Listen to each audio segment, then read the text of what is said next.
Balik na rin ako. Balik na rin ako.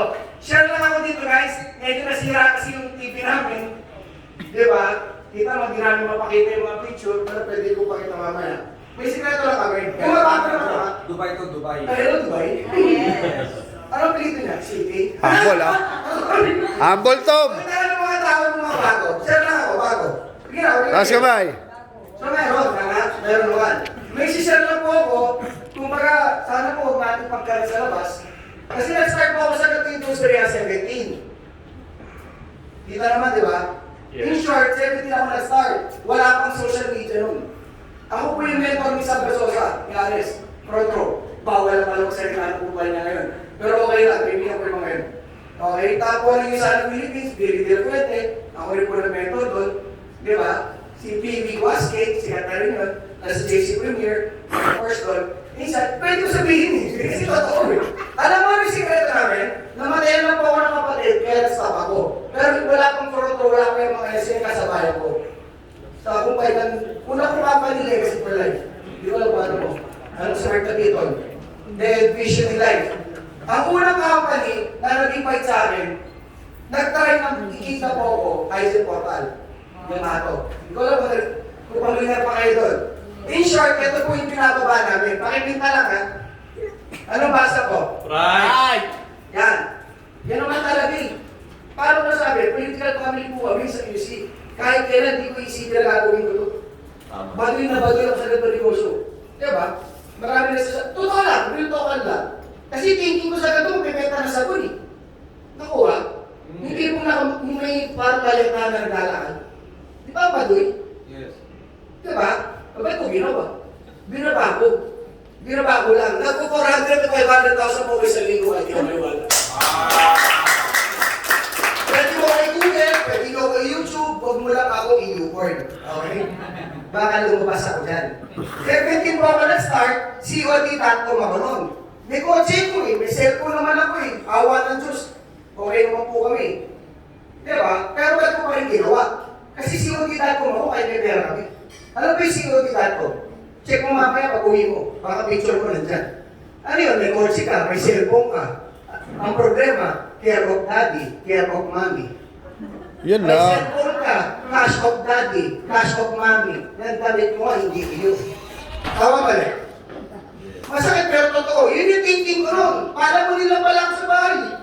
Ano nangyari sa akin? Noong 19 po ako, SMM na po ako. Hindi na namin mapakita kasi ito walang nangyari dito. Ano ba yung SMM? Self-made millionaire. Kahit di ka maniwala kapatid. High school lang po tinapos noon. Pinapalakpakan niya! May tatanong mo naman, high school lang tinapos ko noon, naya mo na yun, di ba? Kung muna pa kayo naman. In short po, ito yung kinagal ko eh. Bakit? Kasi nakita ko yung networking, may yumaman. Tama? Yes. Ito ang trabaho ko sa labas. Alam mo sa totoo lang, 2024 na, marami nang yumaman sa networking. Marami nang naniniwala. Ikaw puro ka duda. Tama. Diba? Ang problema sa ating mga Pilipino, puro ka duda eh. Pag pinakitaan ka ng ngayon, dududa ka. Papakitaan ka namin 20, maniniwala ka. Diba? Yun naman talaga eh. Sa networking mo, may yumaman na. I-search mo, pwede mong aralin. Diba? Hindi ka lang pinipilit. Marami na po yumaman sa ganitong industriya. Try mong ibaba to, alisin mo pagiging acne mo, na mas naiintindihan mo ginagawa namin dito. Ano po may acne? Kung kasama mo ngayon, ano may acne? Pag lalakad ako ng negosyo, simple sagot, alam ko na yan. Diba? Okay ka mo, nakita ko yung mukha ng iba, tinamaan mo ka. Paano ko nalaman? Hindi po ako nun. Hihinaya ako sa ganitong negosyo, mga produkto namin, mga takorek, mga ano pa rin scooter. Ninakit ko talaga yung kumpanya, sabi ko, ano to, pare? Dadali mo ko sa... Sabi mo, birthday yung pupuntahan natin, ha? Kidnap po ako, ha? Produkto ako ng kidnap. Kasi, kapag sinabi mo networking ng panahon na yun, napapagod ko sasama. Nakita pa ako. Sabi, pupunta kami birthday. So, pagpunta namin sa Ortigas, ano nakita ko? Ang daming tao. Sabi ko, sikat ko ng birthday na ito. Hindi naman kami sa stage na tanong, sino gusto yumaman? Sabi ko, hi, na birthday yan doon. Kailangan ko gusto namin yumaman. In short, takitan na ako. Ang mahina ng fried chicken, nung siya ngayon, sa ihatod ng resmalo sa ulo. Wala akong naabutan na food. Uminit ang ulo ko, bakit? Buong araw ko hindi kumain, mami. Pinakahanda ang tayo, gusto mo sapakin kita. Buti na lang po, nakinig ako. Kung hindi po ako nakilala sa industriya. Kung hindi mo ako kilala, in short, baka bago pa sa industriya. Diba? Pero nung panahon na yun, wala kami social media nun. Wala. Anong point ko?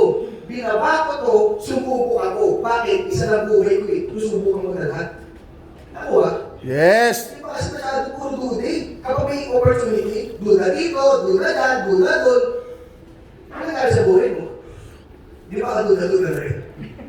Puro ka na duda eh. Sorry masakit po ako magsalita. Pero totoo eh. Kung di mo nakakayaman na duda, alam mo na nagbabago, edad mo. Tagal no, puro ka pa rin duda. Ano kaya yaman? Yung panahon ko, hindi na ako nag-isip, sumupok na ako, umalik, at least sinubukan ko. Tama? Yes. Yung po yung problema. Puro ka duda. Pag tatanungin ka, gusto mong limaman? Yayaman, mga ulol kayo dyan. Yun po yung problema eh. Kahit ano ipakita sa'yo, nakasara yung utak mo. Nakuha ko? Di mo binibigyan ng pagkakataon dito. Mahal mo dito kalimaman. Kaya ako lagi sinasabi sa bago, boss, alam mo pinag-iisipan mo. Matagal ka naman nawala. Tama ba rin? Tama. Yung thinking ko nun eh, wala naman ako eh, pag-iisipan ko. Tama? Yun yung point ko, kung ito, 1 billion, saan ka mag-isip? Ako, kung 5 million, diba? Try mo lang, wala ko. Kaya bago ako matapos, pakita ko na lang yung 3D. Ano po yung 3D? Mga dahilan ng mga tao, bakit hindi makasabi? Alam mo yung una, simple lang eh. Tom, naintindihan ko naman yung negosyo. Nagwa-gwa na muna yung speaker eh, di ba? Di ba? Naintindihan ko. Ang problema lang, wala akong pera. Alam mo kung ganyan po sasabihin nyo, simple lang sasabihin namin sa'yo, mas kailangan mong sumali. Bakit? Wala kang pera. Tama. Kung mayaman ka na, hindi mo kang sumali. Good for you. Yes. Pero kailan mo mamaya na wala kang pera, hindi po totoo yan. Pag gusto may paraan, kung ayaw, puro ka lang. Dahilan. Para nakausap ko nun, 30 years old, sir, saan ka na? Gusto ko naman eh. Ang problema ko, pera. Ganun. Nung ikaw, 28. Anong problema mo? Pera. Ganun. Nung 25 ka, anong problema mo? Pera. Yung 21 ka, anong problema mo? Pera. Alam mo, sagot ko, wala, di mo na problema yan. Sanay ka na, tanga. Nakuha ko. Ilang taon na yung gano'n. Nakuha ko. Durods. Hindi ko nasanay. Yes. Naniniwala ako.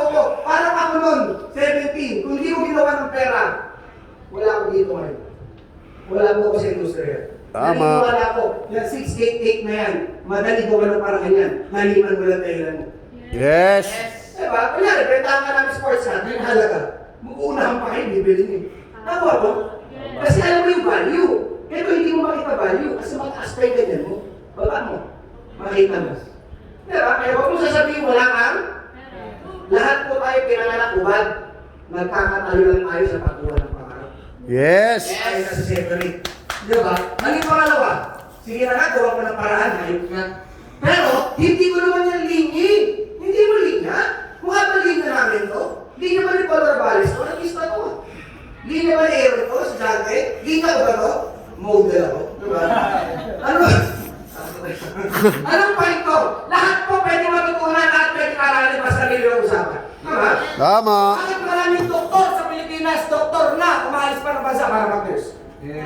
Bakit maraming graduate nursing, political science, masko, ng taming kurso, bakit trabaho, presidente? Ba't nabibenta ng kondo? Eh, huwag ka masaktan. Totoo na sinasabi ko. Linya nila yan. Kaya huwag mo dadala sa amin, hindi mo linya. Diba? Linya mo nga eh. Sabihin mo, di mo linya, di mo linya. Ayoko mag-invite, ayoko mag-invite. Ano linya mo? Mag-invite lang kami sa amo? Naku ah. Diba? Ano yung huli? Sige na nga, pag-iisipan ko. Alam mo ba pag-iisipan mo? Simple lang po sasagot namin. Lalo sa bago ah, seryoso to, pakinggan mo. Kung pag-iisipan mo, Brad, huwag ka nang sumali. Promise, huwag ka nang sumali. Diba? Pag-iisipan mo, yung ginagawa ko sa labas, kung nababagay mo, pasok ko sa'yo.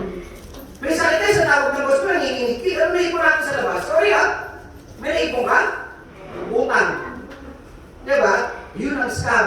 Doon ako din naniniwala. Sorry to say. Ang dami ko kilala 30 years na empleyado, bakit commuter pa rin ngayon? Ang dami ko kilala na 40 years na kumakaba sa trabaho, bakit wala pa rin pera? Alam mo, tama ako. Yes. Masakit pero totoo. Balikan mo yung teacher ko ng elementary, nagtuturo pa rin yan. Tama. Alam mo kung bakit? Kasi ginagawa natin sa labas is hanap buhay. Hindi po hanap yaman yan. Hindi hanap sports car, hindi hanap Rolex, hindi hanap yaman. Pasensya na kung nasasaktan ka. Alam mo totoo yun. Totoo naman. Diba? Sorry bakit? Wala akong empleyado yung mga. Pasensya na. Pero don't get me wrong, I'm not saying being employee is bad. I'm just saying being employee is a stage of surviving. Kaya nga ng buhay eh. Tama? Yes. Pero yung tao may pangarap, alam mong wala dyan. Alam mo yan? Kahit anong gawin mo, wala. Pasensya na. Wala ka pang time freedom. Normal na pasok ng empleyado 8 to 5 eh. Tama? May 9 hours na, 9 hours siya kasi nag-break. Tanong, pag ipasok mo, 7:50 na yung gising mo? Hindi. 6 o'clock, bakit? Depende na kung hindi ka mahilig maligo. Pag 5 o'clock uwihan mo, 5:01 ba, bahay ka na? Hindi. 7 o'clock kasi traffic. Tignan mo, 2 hours plus 9 hours, 13 hours. Tama mali? O ano yung tulog mo? O 21 hours, so kaya ka na walang oras eh. Ay, hindi ko magagawa yan, Brad, sorry. Talagang wala akong time. Nandiyan sa puso eh. Naku ilang oras sa pinasal, tatlo. Diyan mo gagawin lahat. O, singing, pasyal, di ba? Quick, get away. Di ba? Di ba? Yun po yun, pasensya na. Kaya tuwa ko pag lingkod, pahinga rin. Nakikita niyo po ba? Paikot-ikot lang. Alam mo nung masakit, alam mo wala kang direksyon, ginagawa mo pa rin. Uulitin ko hindi masama yan. Masama lang po pag tinampayan mo na. Hindi mo wala kang plano sa iba, wala kang plano. Ako po ba? Isa lang tayo mabuhay. Pwede mo masarapan. Tama. Oo. Mabuhay mo, pusa ka, dami mong buhay. Isa lang buhay mo kapatid. Totoo naman eh. Sweldo mo, kinsenas ka tapusan.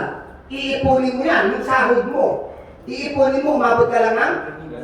O yung sahod mo, iipunin mo, ilalaban mo ng patayan yan. Umabot ka lang ng? Paikot-ikot lang. Kasi kita sasaktan. Masaktan. Kinasabi ko lang sa'yo. Kasi nagbibingi-bingi ka na nangyayari sa labas. Ano nga, di ba? Pag nagkasakit ka pa, lalabas yung U. Ano ba yung U? Utang. Tagal mo na ng trabaho, wala ka nag-iipon, may utang ka pa. Uulitin ko hindi ko sinabi mag-quit ka bukas. Hindi ko sinabi yan. Sinabi ko, dagdag mo lang po sa oras mo. Ikaw na mismo magugulat sa resulta. Dagdag mo lang sa oras mo. Di ba ano ba yan? Yan, mag-training? Hindi naman eh. Di ba ako, nagtitawa ng mga photoshoots ko? Hindi namin tinigil yan. Dinagdag lang namin to. Ikaw na po bahala. Ikaw na maging mic, tingnan mo sa talaga kumikita ng malaki. Huwag ko na plastika dito. Lahat tayo gusto yung mga. Tama. Totoo yun. Alam mo, sikreto, masawa ka muna kumita. Titry mo, masawa ka kumita. Yung thinking mo, yung mindset mo iba na. Doon ka na sa malaki yan.